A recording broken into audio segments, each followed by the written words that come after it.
Hi, I'm Daniel. I'm an exercise enthusiast, and for the purpose of this video, I hope it's a little interesting, but I hope you're mostly entertained. Okay, this was a pull workout that I I it ended up being more of experimentation. A week ago, I was had my treatment the week before, and the fatigue or just the residual effect from it was pretty heavy. Not really overwhelming, but it's very difficult to contract your muscle very hard. It's hard to explain. It's not like fatigue, but it's hard to give full effort. You can tell that your muscle is not able to do that. I think the leg workout I showed was the first time I was able to give an actual pure full effort since the last shots. So um, this workout, it was a planned full workout. I started with a plan and then kind of changed a few things. Um, so let's start. Anyway, I have been experimenting for quite a while. I have been wanting to replicate a a a version of the Medex medical rotary torso machine. And mostly what I want is the cage up top. The cage up top, I've been talking about couplings, is a coupling. When you're going one way, it's pushing against this front of this shoulder and the back of the other shoulder when you're going the other way, vice versa. So I am doing something that is kind of like that. I'm using this as the front brace, these things, and my arms are the back pad or the back brace. And it worked really well. I was actually kind of surprised. I am going to try, I've got these, the last time I've done this, feet are a little further up, but having the feet right there, bridged, I forgot the constrained. I'm going to put a yoga belt there. Um, the knee, one of the reasons for the foot, oh, I forget you guys can't see where the blue blocks are. Um, the the feet on the Medex machine are kind of where the blue blocks are, and I've moved those out a little bit too. On the Medex machine, because it's testing, it's trying to avoid this, kind of like rudder pedals on an airplane. It's trying to make you not do this. For what I'm trying to do, I want to minimize it, but I don't need to completely stop it. What I have there is good enough. And I was really surprised. I was like, oh my God. Um, Imagine the easiest way to do it is to be in one of the machines, go into just 10 degrees to either side, and then try to contract the other way. Uh, I did it both ways. I made the mistake of doing my TSC or constrained statics side bend. This is a constrained static exercise. This is not a static hold. This is constrained. There's no weight. There's just me. And I'm really surprised at how well this works. So if you can find a way to do this and test it, I could, on the next day, I could feel each breath. It didn't hurt, nothing, but it kind of, the muscle soreness, but it was very noticeable. It like the pictures you see of muscles worked, it felt like those were lit up. It's pretty effective. So if anybody wants to replicate this, yeah, put it in the comments. I'll try to help you out. So this is the exercise. It's currently called torso twist, torso torsion. I like torso twist better. It's the exercise formerly known as rotary torso. Anyway, so You can see this is the dynamic version of the exercise. I wish you'd get your hand off. He's lifting the weight and lowering the weight now. One of the benefits benefits, but one of the advantages of the Medix rotary torso machine, the weight the weight only moved, like here's the bottom. The weight only moved this much. It's a very short. It had to be that way so as you, because you get that cage going and it can get some swing.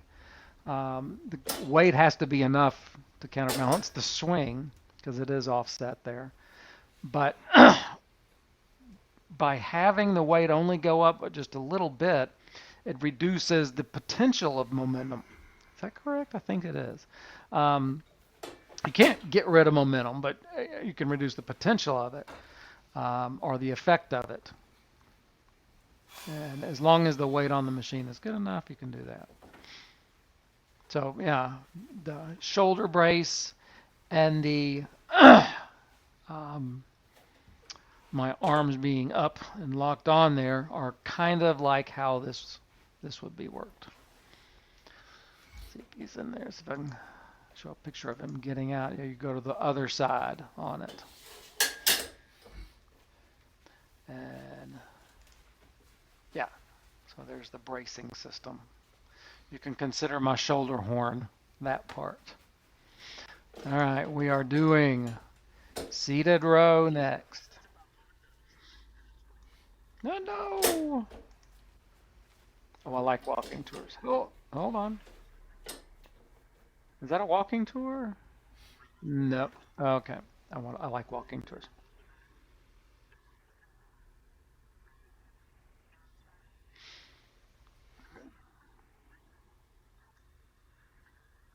Oh, I had this set up on the right. There we go.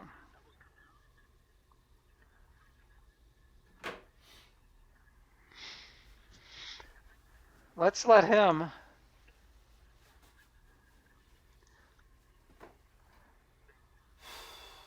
All right, I'm gonna let him talk about what the row is. This is the exercise I'm doing.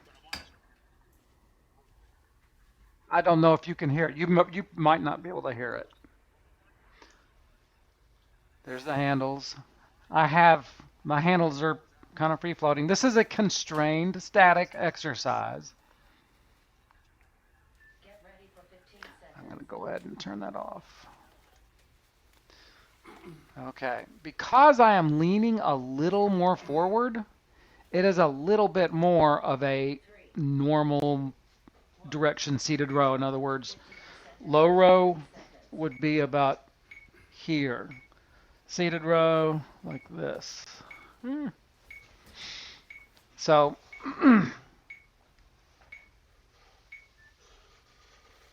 seated row. Did I finish seated row? Yeah, I finished seated row. That was that one.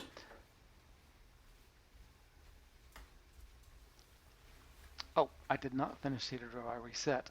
I realized I can use the small upper handles to make small adjustments in my setting. Again, this is constrained statics seated row. Many of you will call or think of this as isometric exercise. Okay, if you like that. Statics would be a more correct term. This is, of all the exercises I do, this is the one I have set up. I think this one and leg press are close to the best ones. I would do this over a dynamic row at this point, mostly because of the grip. I don't have, my hands are not really involved. It's caught here and my grip is just there. I can really engage my whole upper back musculature on that one. Okay. Thank you, Jeff. I'll let them show a bit more. Again, this is seated row. I'm showing Imagine Strength because I hope to get them more exposure. I like these guys and what they're working towards.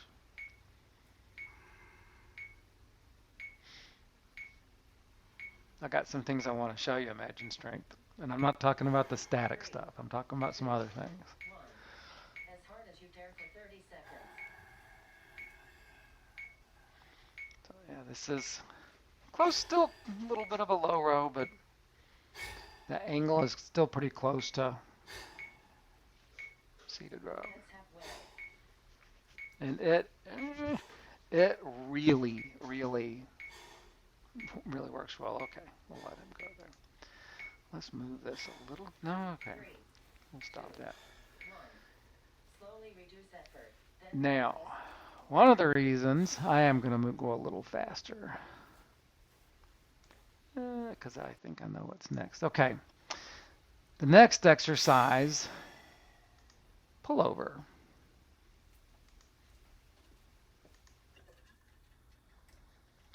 This is the Medex pullover. Mine is the 2-chair pullover.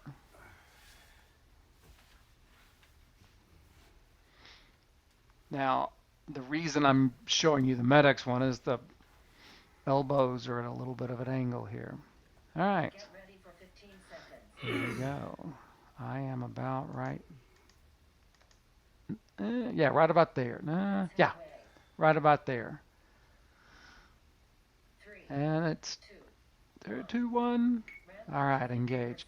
What I do on that exercise is right before I start, I let my arms relax, and that is where I try to keep my body positioned.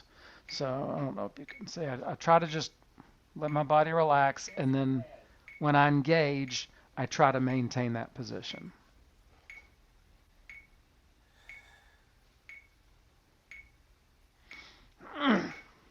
I'm glad he. Don't turn your head.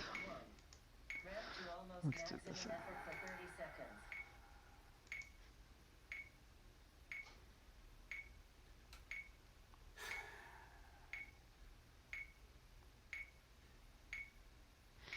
I did like the Medex pullover. Right about there is the position I am. A little bit up more. Right there. I know it looks like my elbows are down lower than my shoulders. They're not. They're actually pretty much like this. This is an effective alternative to the Nautilus pullover, to the Medex pullover.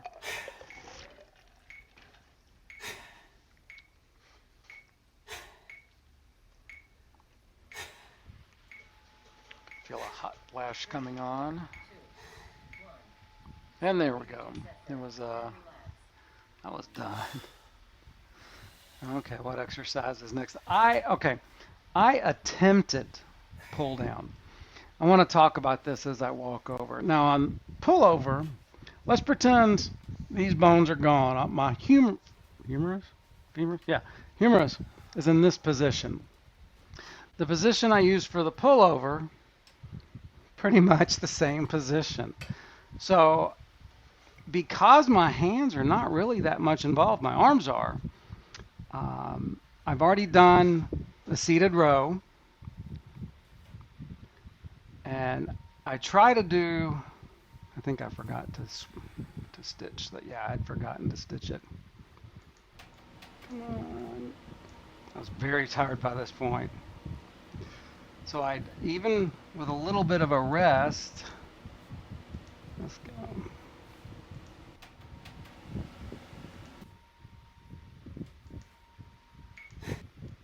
There we go. Even with a little bit of a rest, I tried this exercise, and after the static pullover, constrained statics pullover, yeah. Maybe somebody else can do it. Maybe it was me being having the after effect of the medicine, but it was like trying to exercise the same position. In the future, I want to try to remember where my humerus is in all the different positions. Forget what everything is doing. Just this bone when you're working your back, where that bone goes.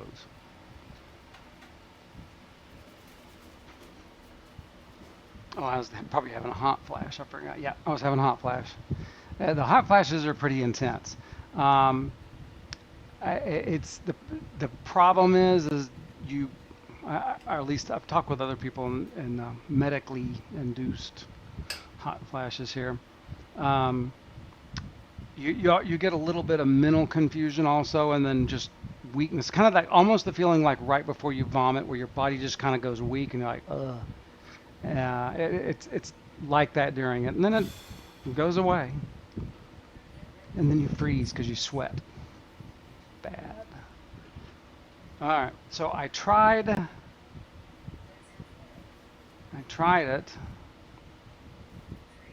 even after all that rest, even after the hot flash. No, it just wasn't that. This is a static hold.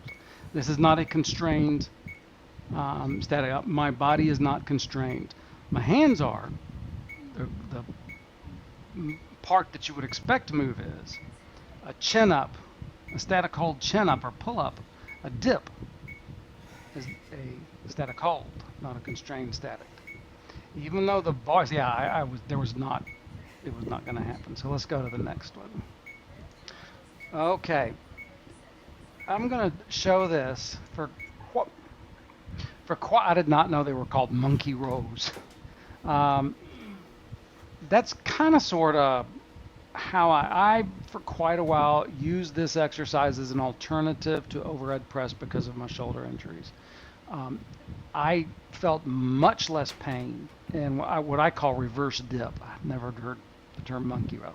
I've called it because it's this. You're in the same hand position as a dip. You know, if you're going to do a dip, it's okay to do that. Anyway, this has kind of been my prime when I was using dynamic exercise, or at least with dumbbells. This was my primary shoulder exercise, and so kind of like the farmer's walk, I guess. But this exercise is designed to do that, work this musculature statically, but not have the pressure come down so much through my spine. Now I can change the angle of the back pad and help and do that. So let me go. Okay, yeah, that's good enough. Let's just go back here. Anyway, let you kind of see. Let's move me. Oh, not move me.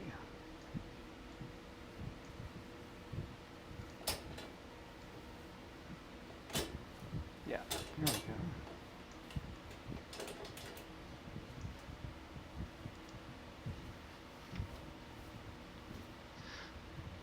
I will speed me up,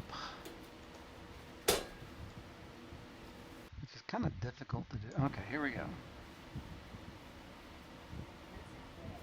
So I'm sitting up a little more than usual now. I usually lay a little further back. My lower back was not bothering me as bad, and still I'm just this position. This one or the one further back. Did I use the one further back? I don't think I did. Yeah, no, I'd used the more upright one. This one, if you're having a lower back problem, you may feel it because you're scrunching yourself. So pretty much the same things they say here. Pretty good. So again, it looks like a shrug, but this would be the kind of the start position, the strongest position of it. See if I can find about where it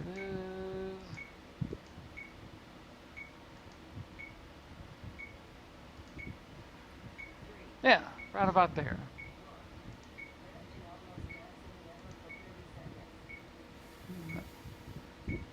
Anyway, um, I can adjust these and make the space or make my position go either way. That is, let's go ahead. I'm not going to call it monkey row. I'm going to keep calling this reverse dip. Farmer, it's the farmer's part of the farmer walk. Let's go a little ahead. Okay, I started trying to get my, I'm just going to show you what I'm actually trying to do. Yeah, that'll work. I'm going to show you what I'm trying to achieve here. This is a coupled bicep. Our coupled bicep curl. This is a Renex design. I think it's Josh, and I think that is Gus. I don't know. Gus in the boxes? I think so. Um, you can see the coupling. The pad is on the wrist, or kind of like right here. And the other pad, and I would like that part, the flat pad is on form right here.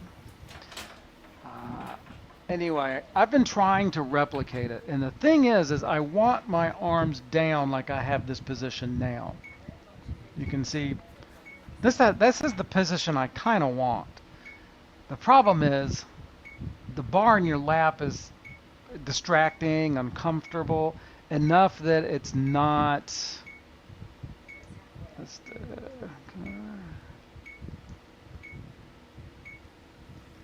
a little bit more.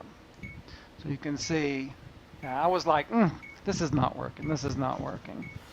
And this is where I hope some people can kind of get a glimpse into my tinkering. And this is definitely me tinkering with this. Like, wait a minute. There's got to be a better way. Let me try.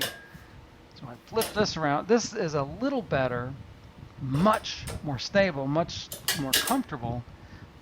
But I still have my arms up a little too high.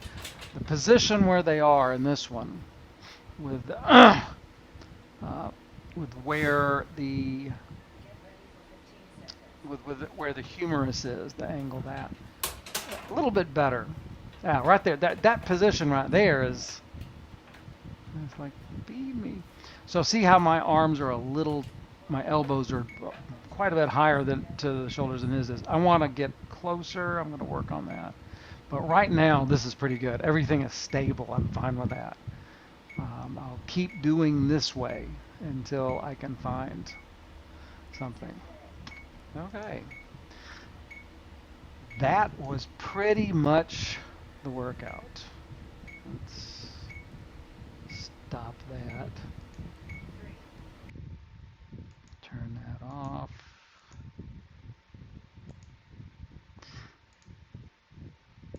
Again, this was not a typical workout. This was, I wasn't feeling great. I just wanted to stay kind of in a pattern.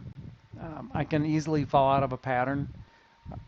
It's anytime I can set something up as a repeatable pattern, I'm much more likely to do it, even because I can do it without thinking, there went my dog.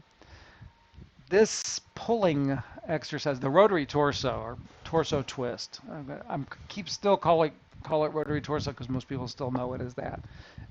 In the future, it will be torso twist. I'm very pleased with how that turned out. I'm really surprised. I'm going to show my side bend, my constrained static side bend eventually.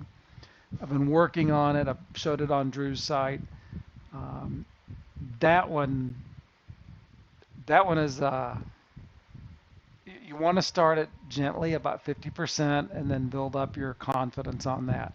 Kind of find your positions, but I'll demonstrate that one. These exercises, even if you are completely dynamic focused, even if all of your workouts are dynamic, having some of these constrained static exercises or even static hold can give you more options to do, to use, especially if you have injuries, especially if you're obese. If you have a client who is severely obese, static exercise is going to be safer. The more obese they are, the more the joints are being pulled apart in motion. mechanically. That's that you don't want that. So you want to put them in a position where they're less likely to have their body parts, like if they bend their knee, the joint starts pulling apart. You do not want that. Statics can help, whereas dynamics, they can't sometimes do dynamic exercise yet, and they get thrown in the pools to do pool exercise. It's better than nothing, but I think static exercise for severely obese, morbidly obese, may be something useful. Um, as far as joint protection on the joints. But for someone who is going through my situation, cancer, recovering from a surgery, recovering from an injury, um, knowing how to do this, knowing these tools, and they're tools. I'm not a statics fan, or I'm not all. I'm just doing this kind of as an experiment. It's like I've told people, I like training on the fringe. I like training on the edges of all the parts of of what is commonly called high intensity training. Uh, I've said it before. We've measured and experimented with extreme minimal. Um, we need to do the other parts. I look like I'm doing cross there. And if you don't know what that is, what those are, you don't need to be experimenting. Anyway, thank you. Hope y'all enjoyed this.